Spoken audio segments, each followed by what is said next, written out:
My name is Erin Brockovich, and I host the Lifetime television series, Final Justice. What you're about to see is a story about a crime that is misunderstood and far too often deadly: stalking. Peggy Klinke was stalked relentlessly by an ex-boyfriend. If you haven't experienced it, it's very hard to imagine the terror of what it feels like. It all began in the fall of '98. At the age of 28, my sister Peggy began preparing for medical school in Albuquerque, New Mexico. She met and began dating a man named Patrick Kennedy. You know, in the beginning, it seemed like a very fine relationship to me. They were dating, doing dating things, going to movies, but I noticed a switch in Peggy's personality. I just knew something wasn't right with my sister, and I wasn't sure why. Peggy and Patrick's relationship lasted about 3 years altogether. In March of 2002, Peggy cut all ties with him. From that day she left him, he began stalking her. Calling her on her cell phone, begging her to come back, threatening her. He waited outside of her work. He waited outside of her gym, just watching her till it was a sort of a sign to let you know that I'm there and I'm watching her every move. He wanted her back in his life, and until he did, you know, he was just going to persist with it. At one point, Peggy had called me in the afternoon and said, "You'll never believe this. Patrick jumped out of the bushes at work with a dozen roses and a wedding ring and asked me to marry him." And Peggy said, "I walked right by him, I got in my car and drove away." Peggy was very, very strong and very determined to shake this man from her life. And the more she ignored him, the angrier he got. Then he progressed to paperwork. He made a really nice 8.5 by 11 flyer with a photo of my sister on it, wrote all sorts of incredible obscenities about her, and put her cell phone number on it, and distributed it where she had her nails done, where she had her hair cut, where her gym was, where she worked. She took the flyer to the police and showed them that, but there was nothing they can do. It was only a flyer. But I think at that point, you know, we were still thinking that he was just playing a game. We didn't think it would escalate. And then he took greater steps because she wasn't reacting. That June, our family gathered in Orlando, Florida for my brother's wedding. Peggy brought a new man she had begun dating, Mark Sparks. Patrick knew that we would all be in Florida for this wedding. And he had flown to my mother's house in Poland, Ohio, and on her white garage doors with black spray paint, he sprayed "PK is a whore" on the doors. Patrick then returned to Albuquerque to set fire to Mark's house. I noticed I had about 8 messages on my cell phone, and I knew something was wrong. So I listened to the messages. My neighbor, my mother, the police, the fire department were all calling and saying that my house was on fire. Right away, Peggy knew that Patrick had done this. Peggy and Mark were going from hotel to hotel because they had nowhere to live because Mark's house was set on fire. We were at the point we didn't want Peggy to call us because we didn't know if he was trying to trace a phone call. We didn't want him to find out Peggy's whereabouts. Peggy, it seemed for a while, was just in hiding. Everything that Patrick did to Peggy, Peggy went and reported it to the police. She was getting very, very, very agitated with them because nothing was being done to stop this man from harassing her. Patrick's behavior was escalating, and Peggy got a restraining order. She went to the police and filed for stalking charges. The trial was delayed for several months. Nothing was being done. It was extremely frustrating, and in a time where you're being hunted by somebody and you feel more victimized by going through the system to protect yourself, then what good is it? And I remember Peggy coming home having a binder of probably 200-300 pages in it of just everything she had documented. Peggy did all the footwork. Peggy did everything. She did everything right, but nobody would help her. Why? I don't know the answer to that. And at this point, Peggy asked the DA, "Will it take a bullet to my head for you to do something about this?" With Patrick's behavior escalating, we just felt like, at least temporarily, let's get you out of here. Let's wait for this stalking trial to come up and by that time we can determine whether it's safe for you to move back home. Peggy soon left for Turlock, California to begin a new life. She did everything she could to leave no trace or trail to protect herself. 6 days before her stalking trial was to happen, Patrick found Peggy after months of searching. So how did this happen? After paying a private investigator for information, Peggy's stalker drove to the Albuquerque airport, he checked a handgun and a hunting rifle at the airline counter, and flew to San Jose, California. He retrieved his bag with his weapons, rented a car, and arrived at her neighborhood. He posed as a private investigator, approached a delivery driver who recognized her photo, and gave him her exact address. He caught up with her on her way out of the house early Saturday morning. He duct taped her hands together, he choked her, and he beat her.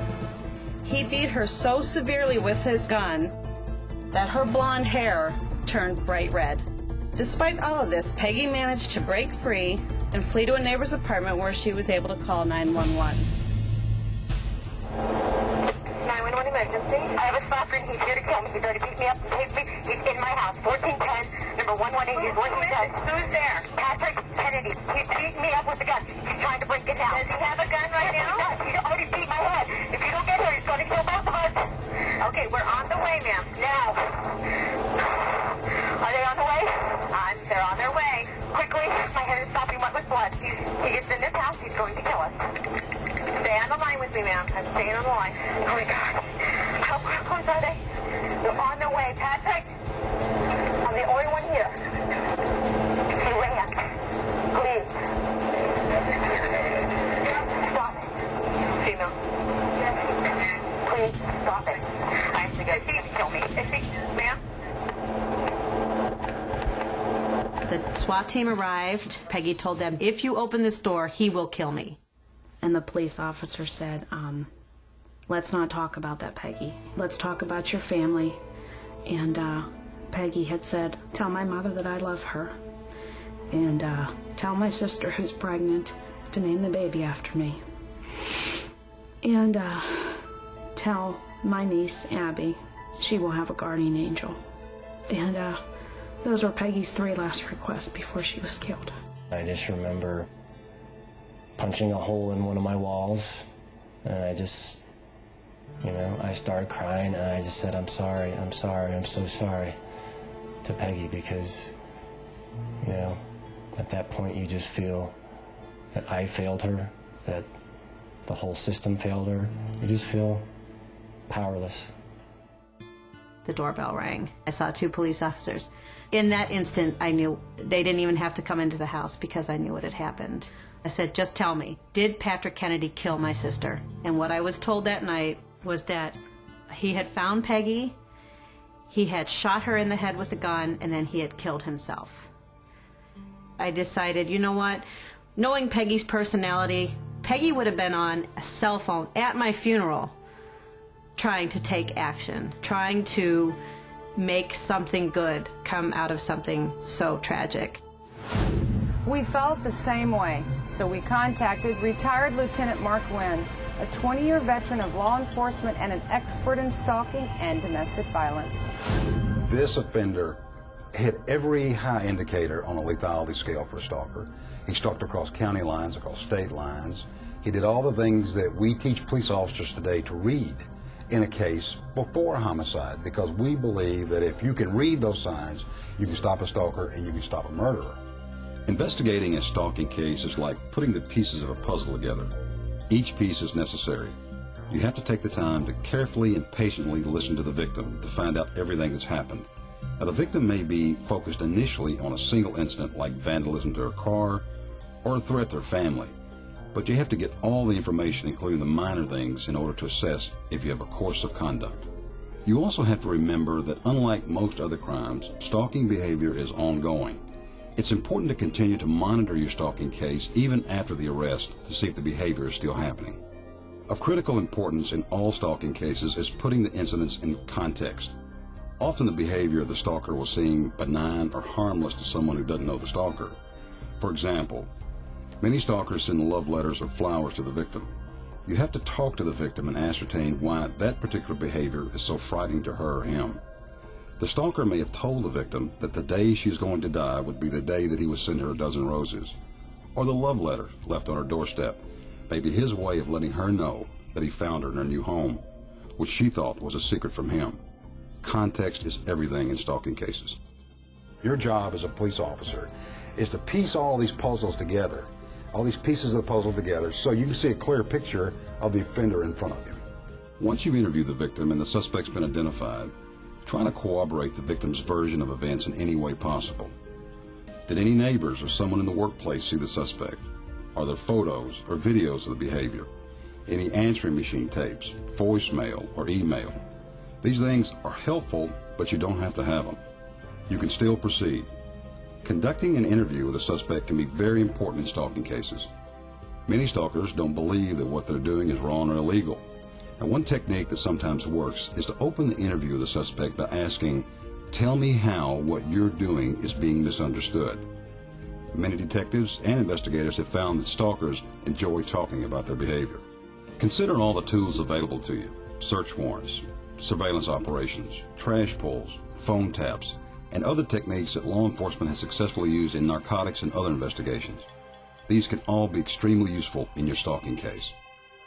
Now we know we've got an offender. This is easy. We know we have an offender who's after a particular victim. How easy could it get? All you have to do is to focus your investigation on the offender and the victim, and you catch the offender in the act of the stalking. It's not like it's someone who's going to some unknown place to do some unknown crime. You know who they are. Stalkers have no boundaries. So we have all got to be on the same sheet of music. There's certainly more offenders than there are police officers, but I like to think that we're a heck of a lot smarter than they are. So we've got to communicate with one another.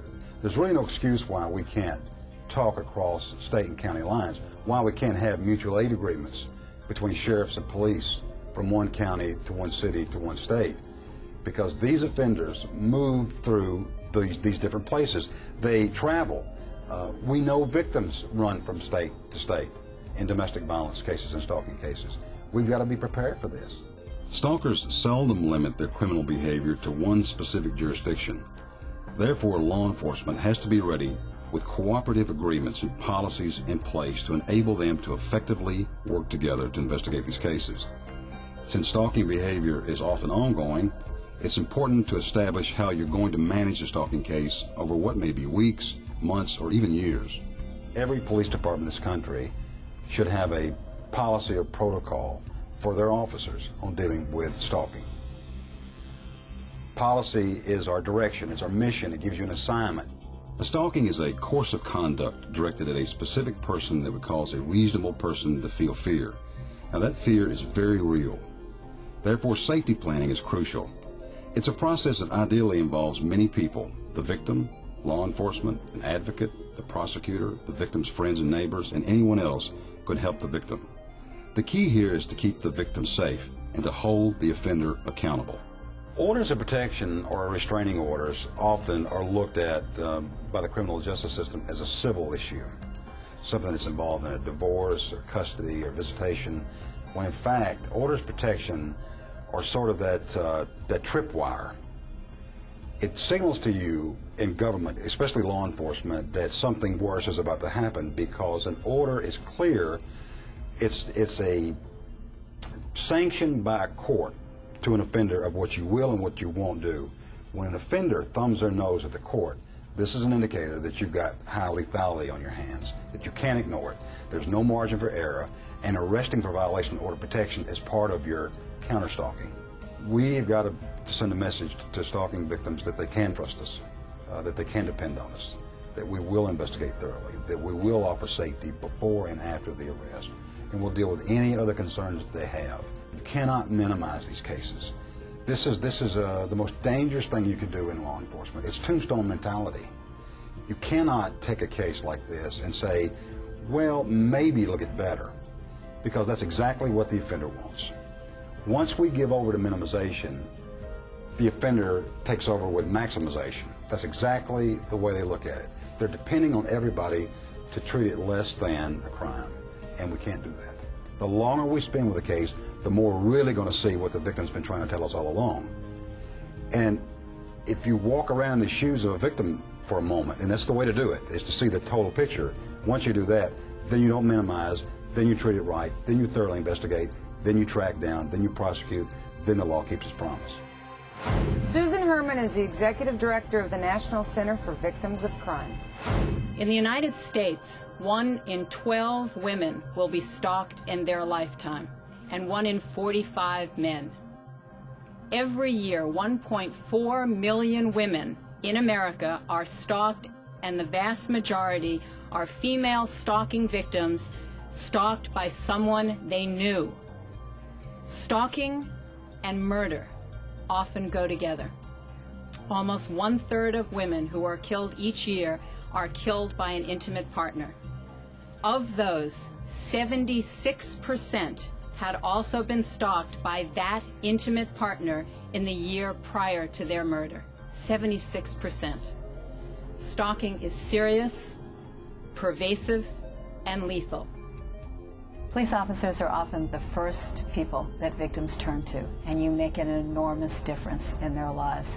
If you believe them, if you listen to them, if you treat them respectfully and sensitively, it is the most important single intervention, the most important moment for most victims of crime. You can and you do make an important difference every day. For more information about stalking, you can contact the Stalking Resource Center at the National Center for Victims of Crime at 202-467-8700, or log on to the Stalking Resource Center's website at www.ncvc.org.